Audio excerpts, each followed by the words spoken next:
Երևի 12-ից ավել է արդեն տարիները, որ ես ինտենսիվ վազքով եմ զբաղվում։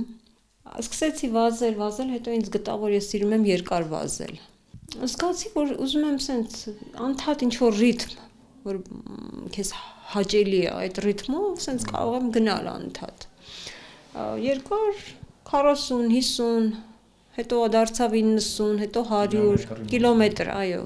100 կիլոմետր, հետո 24 ժամ։ Երկար վազելու ընթացքում,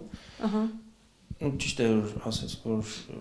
ձեզ դուր է գալիս հաճույք է վազելը, բայց երկար վազելու դեպքում ինչքան է հաճույք լինի, բայց կա չէ ինչ որ ընթացք, որը ինքը ցավոտ է, որը ցավ կպատճառի, որը արդեն իլջա հանկեղնի մարդ կա թե սա հաճույք է։ Չէ, կա։